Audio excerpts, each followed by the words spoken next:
Le ministre a pris ce communiqué-là, la primature a pris ce communiqué sur les passeports. Voilà.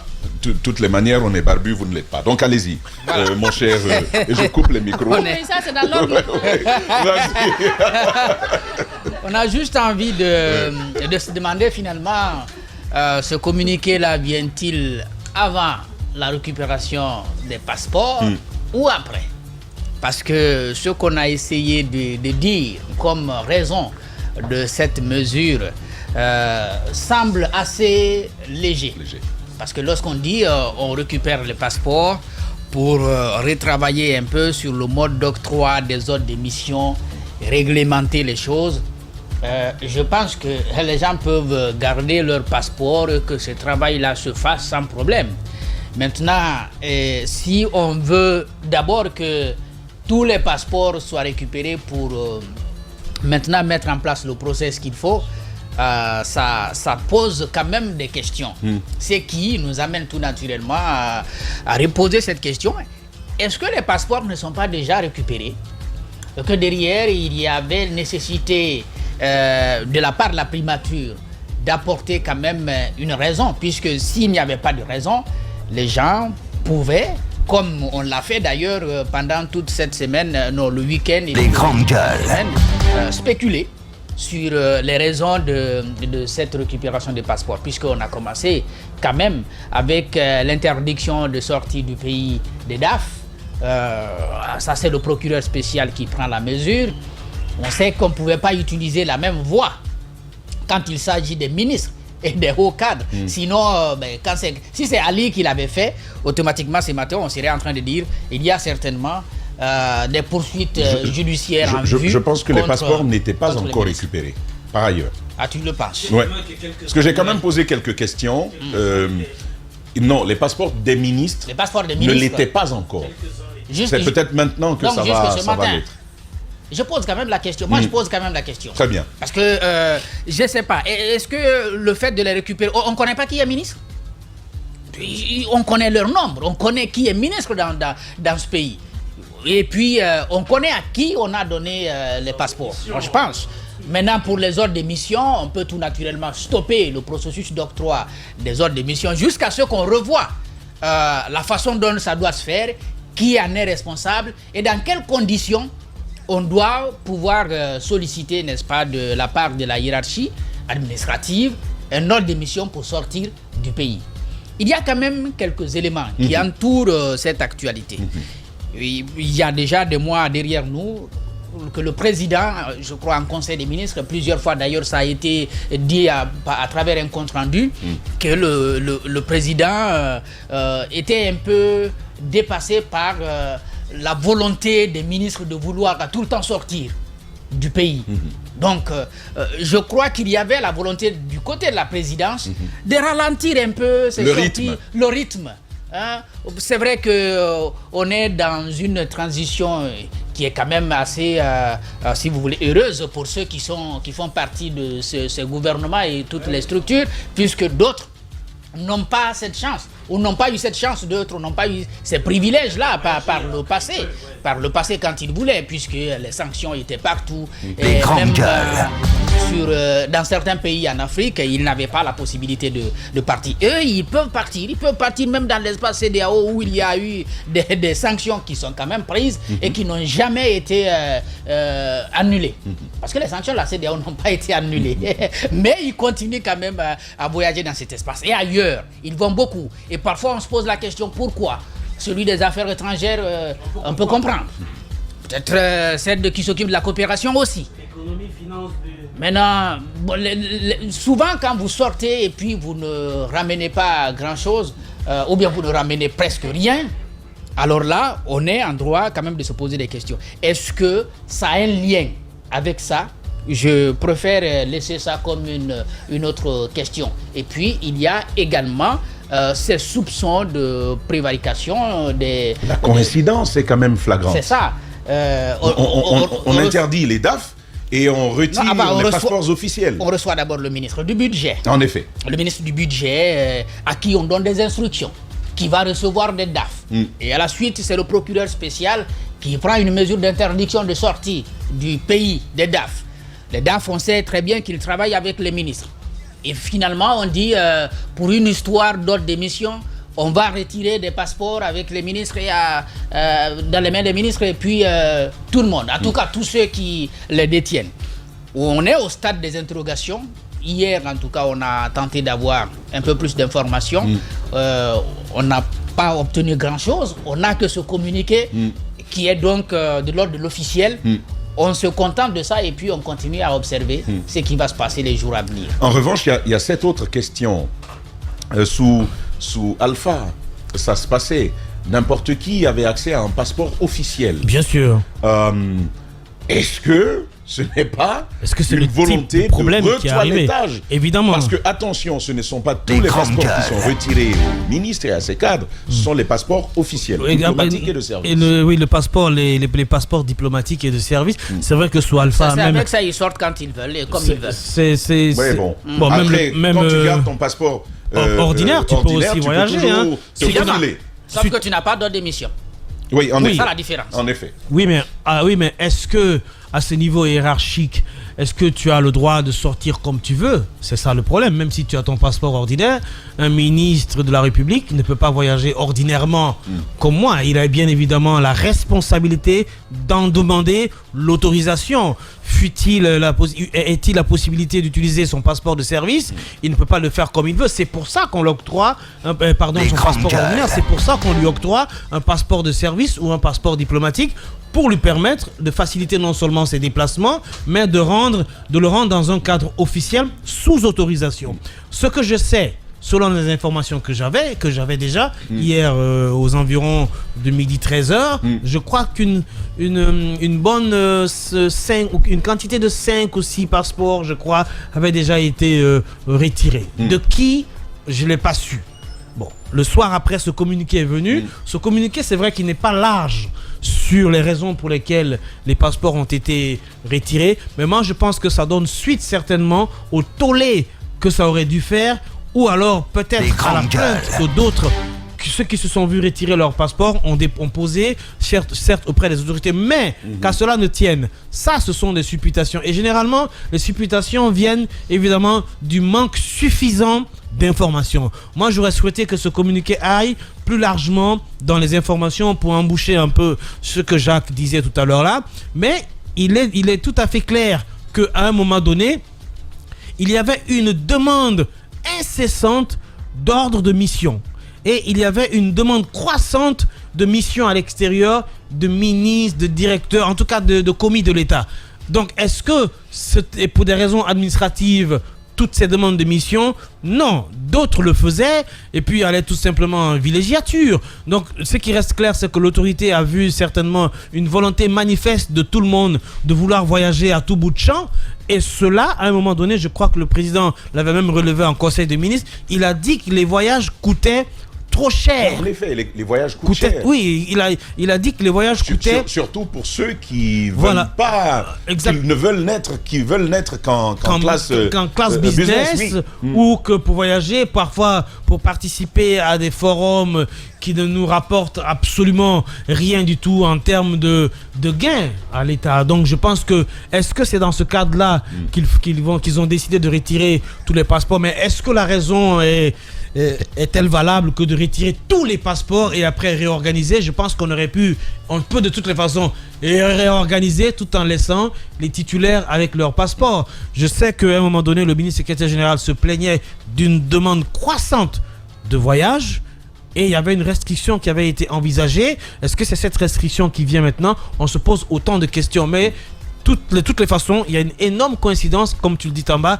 entre le fait de restreindre les voyages au niveau des DAF et même de leur retirer leur passeport et cette autre mesure. Voyons voir les jours à venir s'ils vont les restituer leur passeport. Mais ce qui reste clair aussi, ce qu'il faut savoir, c'est que vraiment, et il est clair que le président avait été clair, à part le ministre de l'économie et des finances, celui du budget, celui des affaires étrangères, qui sortent pour des raisons très très importantes, et qui sortent pour parfois participer à des forums économiques. Le ministre des Affaires étrangères, on sait que son rôle c'est de voyager, bien évidemment, lui, on ne peut pas lui incriminer. Donc les autres, vraiment, on ne trouvait pas de raison à sortir tout le temps. Ouais. Donc voilà, c'est à peu près les raisons. Si on devait choisir le ministre pèlerin, ce serait au-delà du ministre des Affaires étrangères. Au-delà du ministre, c'est Charlie. Ah d'accord. Tu crois c'est le ministre de la Justice? Pour des raisons de santé, lui. Non, mais lui, c'est pour des raisons de santé. Mais il est tout le temps malade, hein, lui. C'est Gawal qui... Mais c'est vrai qu'il est malade, hein, c'est pas... C'est pour des raisons de santé. Mais on a des hôpitaux ici quand même. C'est pas faux non plus. Mais on a, les gars, pour le cas de Charlie, on a des hôpitaux ici quand même. Hein. On va plutôt avancer. Sur le se soigner. On a des hôpitaux ici, Madame Hiro. Roby, sur le contenu donc de ce communiqué, il est écrit que ce qui est visé, c'est améliorer le circuit administratif, d'octroi des ordres de mission, des formalités d'obtention de visa, mais aussi des formalités de départ et d'arrivée à l'aéroport. C'était un peu la visée de cette mesure, mon cher Djiba. Je crois que voilà, c'est bon. Moi, je pense que cette sortie, ce communiqué de la primature, à mon sens, n'a rien à voir avec ce que le procureur a fait à l'attention des DAF. C'est deux situations complètement différentes. Vous vous souvenez, le Conseil des ministres du 9 février 2023, Jacques est revenu succinctement sur ce que le président avait dit. Et j'ai ce conseil, le résumé de ce conseil des ministres ici. Et à l'époque, on avait dit que le chef de l'État, après avoir souhaité la bienvenue aux membres du gouvernement, a attiré leur attention sur la multiplication de voyages inopportuns à l'étranger. À cet effet, il a affirmé qu'il appartient au Premier ministre et au ministre secrétaire général de la présidence de s'assurer de l'opportunité des missions à l'étranger en vue de rationaliser les dépenses de l'État. Car pour le président de la transition, chaque voyage coûte aux contribuables guinéens. Donc, c'est la suite logique de sa sortie, de cette préoccupation à l'occasion du Conseil des ministres du 9 février 2023. Alors, c'est la continuité. Aujourd'hui, ce qu'on ne dit pas, chaque voyage des ministres coûte de l'argent aux contribuables guinéens. Au moment où il y a une certaine raréfaction des ressources, au moment où on est quand même face à un problème parce qu'il y a une crise à l'international, nous sommes des économies extraverties. Pour que nous puissions financer nos dépenses, des économies précaires, il faut se tourner vers la coopération, soit bilatérale ou multilatérale. Et il y a une crise à l'international. Donc là, il y a un problème. Et l'autre chose, on est dans une transition. Donc la mobilisation des recettes devient de plus en plus difficile. Et il faut rappeler que le ministre de l'économie, au moment où on fait cette émission, il est à l'étranger pour, en tout cas, la mobilisation des ressources pour une question de relance, en tout cas, de l'économie guinéenne. Donc, lui, il est à l'étranger. Et il y a aussi la question des 5 000 milliards de francs guinéens qui a été levé au niveau des banques primaires. Donc, le président, il est conscient aujourd'hui, si on veut atteindre les objectifs qu'on s'est assignés, aujourd'hui, il faut éviter de vivre au-dessus de ses moyens. Il faut revoir la qualité des dépenses. Et à mon sens, revoir la qualité des dépenses, revoir l'opportunité des dépenses, c'est de commencer déjà à se dire, parce que dans sa remarque, il a dit que chaque voyage dorénavant, il faudrait que la personne motive le voyage, il fait un courrier, il motive le voyage, et qu'au retour de sa mission, qu'il fasse un rapport de sa mission. Donc c'est ce qui avait été demandé à l'occasion du Conseil des ministres du 9 février 2023. Et si ce communiqué aujourd'hui intervient, je pense que c'est la suite logique. Parce que je vais vous dire une chose, soit Alpha Condé, c'est qu'on avait dit aux Guinéens, il faut serrer la ceinture. Mais que fait le pouvoir, lui? Que faisait le pouvoir à l'époque pour revoir son train de vie? Pour partager la prospérité. Partager la prospérité ou partager la souffrance avec la population. Donc je pense que c'est une dynamique de révision des trains de vie, non seulement des ministres, parce qu'un voyage, vous avez parlé de cette classe business que les gens prennent, les billets coûtent extrêmement cher. À un moment donné, l'État même était endetté auprès de beaucoup d'agences de voyage ici. Donc ça, au lieu de continuer dans cette perspective-là, je pense qu'il est aujourd'hui judicieux de revoir un peu ces missions. Parce que les gens ils reviennent, les sacs sont vides. On part juste pour prendre du bon temps. Ou parfois même un ministre qui se déplace. Sans oublier ministre qui se déplace parfois, il sort avec tout son cabinet. Vous savez, la question des per diem journaliers. Tout à fait. Quand vous sortez comme ça, le per diem international est différent de celui de l'intérieur. Et un ministre qui se déplace parfois sort avec tout le cabinet. Donc aujourd'hui, il faut maximiser les ressources. Il faut les maximiser. Le cabinet et le cabinet extra.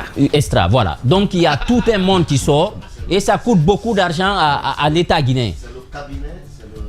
C'est le cabinet et la cabine.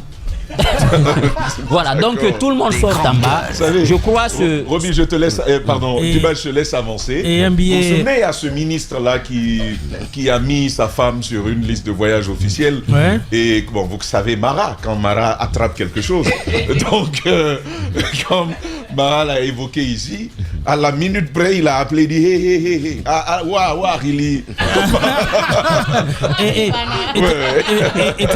et tenez-vous compte qu'un billet business, ça varie entre 50 et 80 millions de francs guinéens. Non, ça dépend du business. Ça dépend. Et j'apprends que Mauritania Airlines, c'est C'est chose, hein. Et j'apprends mais que c'est pas ce qu'ils prennent. et j'apprends que c'est autour de $300 de per diem par jour. Oui, à l'étranger. À l'étranger. Donc $300, c'est beaucoup d'argent. Vous regardez le nombre de l'équipe. Et donc, lorsque vous partez aujourd'hui, il a été demandé à ce que le Premier ministre, que le ministre secrétaire général à la présidence de la République se mettent ensemble pour revoir un peu l'opportunité des voyages. Est-ce qu'il faut aller ou pas? Qu'est-ce que le pays gagne en retour? Parce que chaque minute compte pour une transition et les ressources aujourd'hui sont importantes. On a levé 5 000 milliards. On est en train de tourner sa bosse à l'international pour relancer l'économie guinéenne.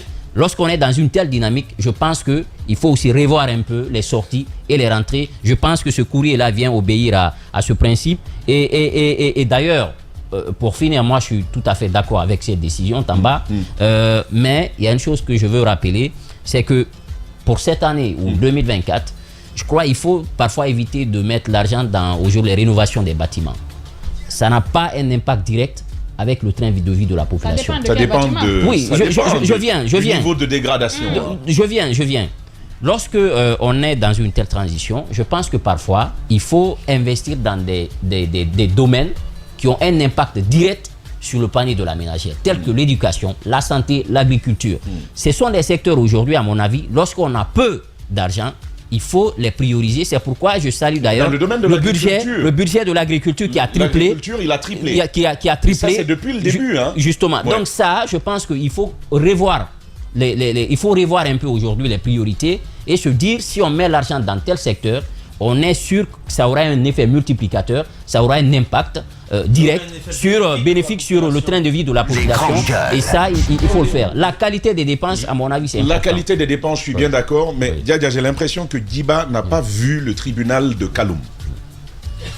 Quand tu entres dans le tribunal de première instance de Kaloum, tu comprends tout. Heureusement qu'il a cité des secteurs prioritaires. À mon sens, hein, c'est aujourd'hui. Heureusement qu'il a cité des des travaux secteurs publics qui en bénéficient déjà. La santé. Les collègues de Kindia vont nous faire un reportage sur une école, j'en parlais hier. D'accord. On laisse carrément une salle de classe s'écrouler et on laisse les enfants y jouer au football, aux cartes et tout. Une école, une salle de classe, vous venez, vous voyez le tableau, mais ça s'est effondré. Je pense qu'en parlant de réhabilitation, c'est des choses qu'on ne doit pas laisser s'écrouler. Par exemple, on ne devrait pas laisser s'écrouler une salle de classe. Par exemple, quand vous partez dans certains tribunaux, ici, vous avez même des punaises à l'intérieur. Bah oui. C'est pas possible. Il y en avait à la présidence, Diadia. Des punaises? Oui, il y en avait à la présidence. Bon, vous savez, hein, les endroits où vous avez beaucoup de monde, il y a plein de gens qui viennent, je pense qu'il faut assainir de façon régulière parce que les gens se meuvent, ils se déplacent avec leurs trucs. Mais je pense que le communiqué, le communiqué de la primature est clair. Si ça ne cache pas autre chose, notamment lié à un remaniement, je ne sais pas quoi, mais on parle quand même d'amélioration des formalités administratives concernant les voyages professionnels. Et vous voyez le plus souvent quand les gens se déplacent, quand il y a des forats par exemple à l'international, un département peut mobiliser plusieurs personnes quelquefois on se pose la question de savoir est-ce que toutes ces personnes devraient se déplacer. Justement, parce que on Il y a a ceux parlé, qui vont et qui reviennent plus. Hein. qui ne reviennent plus, justement. C'est le Et il y vrai a des business gens, de la chose. Non, ce qui se passe, vous avez par exemple des listes Surtout au ministère des où on fait Sports. partir des personnes qui n'ont rien à voir avec les départements. Ça se faisait avant. Je ne sais pas si la pratique continue, mais si dans le temps, il y avait des activités qui se faisaient à l'international. Par exemple, vous avez un forum à Paris sur une certaine activité. C'est un véritable fonds de commerce pour certains départements ministériels parce qu'on mettait les noms de personnes qui partaient moyennant de l'argent. En effet. Moyennant de l'argent et parce qu'il y a une facilité d'obtention de visa pour ces personnes qui partaient et qui ne revenaient pas. C'est entre 4 Je 000 ne sais et pas. 5 000 euros. Voilà, je ne sais pas si la pratique continue, mais à part cela, vous avez des gens, quand vous regardez l'actualité, vous voyez des personnes, vous vous demandez, mais qu'est-ce que cette personne est partie faire? Parce que c'est des gens que vous connaissez, et vous voyez un groupe de personnes et à savoir que vous savez ce que coûte le bien, vous savez ce que coûtent les frais de mission, les frais de séjour, les hôtels et tout ce qu'il faut. Je pense que c'est important cette mesure, si réellement on arrivait à rationaliser tout cela, faire en sorte que quelqu'un qui ne devrait pas être là-bas ne parte pas, même si il faut faire les choses de façon graduelle.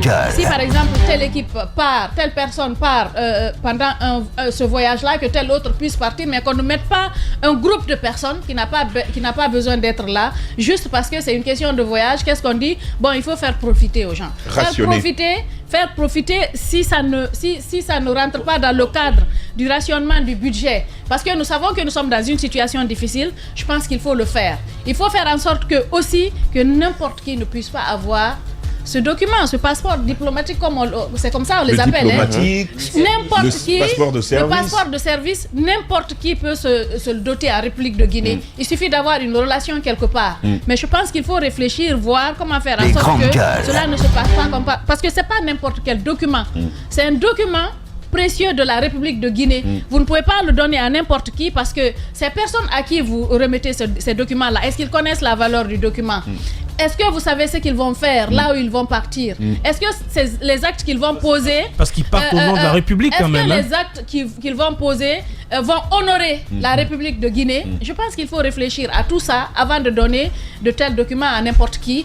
Une personne, par exemple, qui n'en a pas besoin, qui ne relève pas d'un service étatique, ne devrait pas être en possession, à moins que ça ne soit une mesure exceptionnelle prise, par exemple, par le président de la République, bien évidemment. Très bien. C'est effectivement la question du rationnement qui revient aussi. Daouda, rapidement, avec vous. Oui, rapidement. Moi, je crois que peut-être parce que le communiqué, il date peut-être d'hier, mais c'est une pratique qui n'est pas nouvelle dans notre pays. Autant de Lansana Conté jusqu'à Moussa Dadis Camara, ensuite Alpha Condé, et même à l'avènement du CNRD, on a vu que il y a eu un problème autour d'un passeport, de l'obtention d'un passeport à un moment donné quand on avait tout fermé, mais l'ordre est venu de la présidence pour dire il faut le faire. Et à l'époque, on a mis d'ailleurs le ministre Bachir dos au mur parce que ça criait. Et le problème n'est pas le déplacement des ministres. Le problème, c'est ce qu'on met dans le déplacement des ministres. On a vu même à l'intérieur du pays, on a vu la colonie. Ouais. On a vu la colonie de vacances de Charles à l'intérieur du pays. Oui. Et quand un peu plus de 60 personnes. Quand ils rentrent dans une ville, les hôtels, il n'y a plus de place. Ouais. Si vous arrivez après eux, vous êtes obligé d'aller dans une autre ville parce qu'il n'y aura plus de place dans les hôtels. Vous savez, on en manque dans ce pays-là. C'est une vague porteuse de prospérité pour les tenanciers d'hôtels. 60 personnes, ça c'est booké pour 2-3 jours. Si on laisse pas les dettes. Ah oui, c'est vrai. S'il n'y a pas de dettes. Autant on a des colonies qu'on voit à l'intérieur du pays, autant on envoie également à l'étranger. Et le problème, quand je lis le communiqué, tout à l'heure, on dit faire proposition de circuit d'administration, d'octroi des cadres de cartes de mission, ainsi de suite. Mais est-ce que c'est nouveau? Les ordres de mission. Les ordres de mission, je vais dire. Tu ne vois pas bien, Daouda. Ben, parce que j'ai trop regardé Djadia ce matin. D'accord. Contagion. Daouda, tiens. D'accord. Il a vu que je veux parler. Non, j'ai un manuscrit. Trouve-toi tes lunettes. J'ai un manuscrit. Oui. Alors, Pour moi. quand on parle des circuits administratifs d'octroi des ordres de mission, je me demande, est-ce que c'est une nouveauté? Les grandes gueules. Si c'est une nouveauté, donc nos ministres s'envolaient comme des oiseaux, partaient où ils le veulent, revenaient quand ils le veulent. Les ordres de mission ne sont pas propres qu'aux ministres. Non. Il y a les détenteurs des passeports de service qui ont besoin d'ordres de mission, pas signés du secrétariat Tu n'as général pas compris fondamentalement. ce qu'il Hein. dit. Tu n'as pas compris ce qu'il dit. Bon, alors. Il parle d'existence de circuits. Préalablement, il y a des circuits qui existent. Qui existaient. Oui. Les C'est de ministres, cela qu'il aucun parle. ministre ne peut quitter, même pour un problème personnel, ne doit quitter le territoire sans demander l'autorisation à sa hiérarchie. Le Premier ministre doit savoir, tel ministre est en déplacement. Même les directeurs généraux, leur déplacement doit être su par la hiérarchie. C'est un peu nous dire que, on sait quand même qu'il y a beaucoup qui prennent la route parfois en 2 jours, 3 jours, ils vont à Dakar. Et je ne sais pas s'ils vont se faire consulter ou s'ils vont déposer, mais ils reviennent rapidement sur la pointe. S'ils vont déposer quoi? Sur la pointe des pieds. Les grandes gueules. Ben, ils reviennent sur la pointe des pieds. S'ils vont déposer quoi? Dépose quoi? Déposer. Déposer. Déposer. Ben, si on a la possibilité d'aller avec la cabine. Ils déposent quand même. Il y a quand même la route de Freetown aussi. Il y a la route de Freetown. Ça, vous sortez comme on va en week-end. Comme on va en week-end à Koya, on revient le soir. On va à Forekaria, on va en week-end. On va en week-end à Koya, on revient le soir. Et ça, les samedis, puisqu'il n'y a pas de contrôle, ça se fait et ça se voit. Donc, maintenant, en ce qui concerne les missions en dehors de l'Afrique, pour aller où on ne peut pas prendre les véhicules, là, on ne peut pas me dire qu'un ministre sort sans que le Premier ministre ne le sache. Donc, pour toi, les circuits, ils existent. Ils existent. Mais le communiqué parle d'innovation, d'amélioration du circuit. C'est ça que je n'ai pas compris. C'est ce que je n'ai pas compris. L'opportunité du voyage. Le communiqué. En fait, il y a un circuit traditionnel qui est connu de tout le monde. C'est l'opportunité. Qu'est-ce que ça nous rapporte au moment où on a peu de moyens? Non, ça, c'est pas dans le communiqué là. Ça, oui, c'est préalablement. Oui. C'est l'idée derrière. Oui, c'est de rationaliser. C'est consécutif à la sortie du président lors du Conseil des ministres. Mais lorsqu'on s'en tient in extenso à ce communiqué, le communiqué n'en parle pas. Mais quand on me dit des formalités d'obtention de visa, mais pour obtenir un visa, il y a toujours une formalité. On ne se lève pas un matin pour venir demander un visa. Quand on parle de formalité, c'est pas les ambassades. Écoutez, c'est rationaliser. Voilà, les formalités. Je pense qu'il faut l'écouter. Je pense qu'il faut l'écouter. C'est pas dénudé de sens ce qu'il dit. Vous faites le porte-parole du communiqué. Le communiqué. Moi, quand je dis je n'ai pas compris ça, non, c'est ce qu'on veut dire. Non, je lis aussi entre les lignes. On ne peut pas me dire que les formalités d'obtention de visa, que c'est maintenant on va engager la formule. Non, ça existait. Les grandes gueules. Et quand le CNRD est venu, il y a eu des restrictions. Il y a eu des restrictions sur beaucoup de choses. Est-ce qu'il y a un régime, transition ou normal, qui soit venu et qui fasse des restrictions au point que le CNRD en a fait? Je n'en connais pas. Le CNRD a fait peur à tout le monde. Même parfois, on vous donne votre budget, on dit, tenez, c'est l'entièreté de votre budget, vous tremblez avec la main. Vous dites, ce budget-là, je vais l'utiliser. Je sais un peu, il y avait... Il y a des gens qui ont monté des projets pour aller chercher du financement alors que le budget était là. Ils avaient peur d'utiliser. Ils ne voulaient pas l'utiliser. Ils avaient peur d'utiliser. Je me rappelle un peu, on me parlait de Prissemo. Même quand vous venez pour un truc pour les paquets de RAM. Et les gars, vous auriez dû lui mettre la caméra sur le bras. Il a la tremblote du cou. Non mais c'est vrai. On vient même pour les paquets de RAM pour approvisionner les bureaux. C'est abusé. On vient, on dit madame le ministre. Madame la ministre, voilà, on a cette affaire là. Vous avez bien vérifié? Est-ce que mais il a raison. Donc il y a tous ces problèmes et qu'on nous dise aujourd'hui que il y a eu des fuites à tout cela. Je me demande bien si ce n'était pas que des bluffs à nous dire non on fait alors qu'en bas on fait autre chose. Mais attention, ce qu'il faut dire au Premier ministre et au Président, c'est pas que les voyages à l'extérieur qui coûtent cher à l'État. même les missions à l'intérieur foisonnent. Parfois pour des raisons, je dirais pas farfelues, mais pour des raisons vraiment qui n'ont pas de sens. Récemment, pour ne pas parler de Charlie, puisque Mme Miro, lui, il dit qu'on abuse un peu, mais le ministre de l'énergie, par exemple, pour aller visiter le fleuve Tenkiso, lors du fameux dragage, et aller avec toute une délégation du ministère, en avait-il besoin? Est-ce que l'opportunité de la présence d'un ministre pour aller curer un fleuve était si nécessaire? Ça, c'est l'habitude des oncles de Mapoudia. Ça, c'est un exemple. Ça va toujours avec beaucoup de monde. C'est un exemple parmi tant d'autres. Non, le ministre peut venir. Non, mais attendez, Roby, vous avez vu le nombre qui l'accompagne. On a vu ici la mise en circulation d'une pirogue où les ministres se sont déplacés à Kouroussa. La mise en circulation d'une pirogue. Exactement. À Kouroussa, voilà. On a vu les ministres. Voilà. Et ça, je veux vous dire que. Voilà. Mais écoutez, à l'intérieur du pays, attendez, je finis. On a quand même fait le reproche à nos gouvernants de ne pas s'approcher de la population. Non, mais non. De ne pas aller sur le terrain. Jacques, attention. Donc, Jacques, je pense qu'on peut dire, Jacques, il faut diminuer attention. le nombre de cadres qui accompagnent nos ministres à l'intérieur. Il ne faut pas faire à la Charlie, remplir nos villes de l'intérieur. Donc il faut aller avec faut pas 10. Un nombre raisonnable. Faut pas raisonnable, 10 au maximum, déplacer.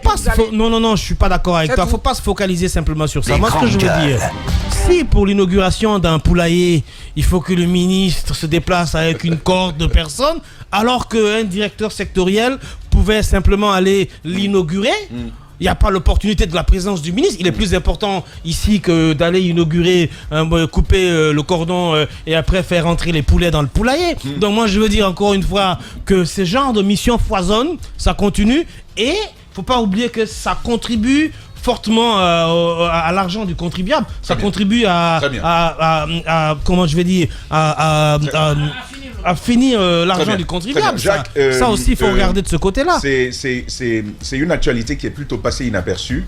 L'évaluation des ministres. Finalement, il y a eu 2 évaluations. Une qui est gouvernementale et puis une du CNT. On en parle ce matin. Les résultats sont différents? Ah bah oui. Et puis, les résultats sont différents. Ouais, il y a... Quelle évaluation alors hein? Non, mais le gouvernement n'avait pas rendu public ses résultats. Il y a certains qui avaient des notes. Je crois Ousmane Gawal, lui, nous a livré pour lui. Mais il nous a dit qu'il y avait un qui avait 0. Mais c'était qui? Je ne sais pas si quelqu'un a eu 0, mais ce qui est sûr, il y a quand même des médiocres. Donc des gens qui n'ont pas été à la hauteur. Maintenant, le problème, c'est de savoir qu'est-ce qui va suivre. Parce que ce qui s'est passé, c'est que les premiers résultats d'évaluation de Goumou, certains ministres ont jugé qu'il y avait de la partialité. De la partisanerie, pas de la partialité. Finalement, le CNT a été requis. Où il y a la représentation nationale, on peut l'estimer, a fait un travail et les résultats n'étaient pas totalement différents de ceux qui sont venus de la primature. En tout cas, pas très différents de ceux qui sont venus de la primature. Maintenant, maintenant, moi, c'est ce qui va suivre de tout ça. C'est ça le problème. Certains qui se sont plaints ont eu bien moins finalement. Justement. Avec le CNT, il y en a qui avaient, je dis pas le nom, on attend. Il y en a qui ont eu même 4. Hein? Oui, et parmi ceux qui ont eu 4 sur 10, il y en a qui avaient 6 au départ et qui se sont retrouvés avec 4 finalement. Justement, 4 Il n'y a pas une grande différence. Avec recommandation de remplacement. Même s'il faut aussi, en le faisant, en appréciant ainsi, il faut aussi tenir compte de la qualité de l'évaluateur. Il y a aussi cela comme problème. Oui, mais la qualité de l'évaluateur. Qui a évalué? Voilà, qui a évalué? Qui a évalué? Sur quels critères il a évalué? Non, les critères sont objectifs. Les critères sont objectifs. C'est très facile. L'évaluateur. Ils ont été évalués sur la base des lettres de mission qu'ils ont reçues. Voilà, exactement. Tu as reçu telle lettre de mission de façon trimestrielle. Voilà ce que tu devais faire. Est-ce que tu as atteint? Et tu as reçu des crédits. Tu as eu le budget pour ça. Tu as eu des crédits pour chaque dépense. Est-ce que tu as pu lever les fonds? Parce que c'est ce qu'on appelle la GAR, la gestion axée sur le résultat. C'est ce qui a été fait. C'est très simple. Ils ont mis en fait un management comme si on était dans le secteur privé. On appelle aussi le management public. C'est ce qui a été fait. Je pense que c'est très facile d'évaluer des ministres par rapport à ça. Et ce qui a été fait au CNT, moi j'apprends qu'ils sont allés encore beaucoup plus loin que ce qui a été fait au niveau de la primature. Et il y en a moins. Il y en a qui ont eu 4 sur 10 et tout. Pour moi, ce n'est pas la note qui est importante aujourd'hui. Il a bien dit. La suite, qu'est-ce qu'on va faire de ça? Parce que des recommandations quand même ont été faites pour dire il faut procéder au changement. Et je crois qu'on est aujourd'hui dans cette dynamique. Pour certains. Pour certains, on a clairement dit il faut... Parmi ceux qui ont eu 4, il faut tenir compte des recommandations. Il faut confier une tâche, par exemple, à une entité, il faut tenir compte des recommandations qui sont faites. Il y a même sans recommandation. Quand tu as 4 sur 10, il faut dégager. Mais surtout que la recommandation a été justement faite. Il faut tenir compte de cela. Et ça... Sinon, ce qui va advenir après... S'il n'y a pas de remplacement, ça veut dire qu'on cautionne ce qui est en train de se passer. Et pas que le ministre. C'est toute l'équipe. Parce que le cabinet. Parce que n'oubliez pas que les secrétaires généraux, les chefs de cabinet ils sont évalués. Surtout les secrétaires généraux.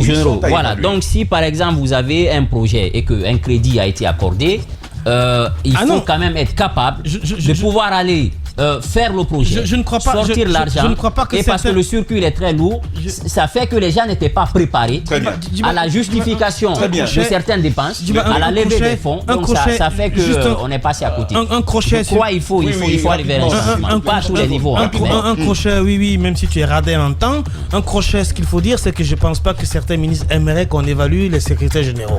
Parce que si on évaluait les secrétaires généraux, je connais certains secrétaires généraux qui remplaceraient automatiquement le ministre de tutelle. Je connais plein de départements. Très bien, je sais que Alpha Bakar s'en est bien tiré, Julien s'en est bien tiré, mais Mambokou par contre, tu fais, on se retrouve dans 10 minutes. Tu fais de la sélection.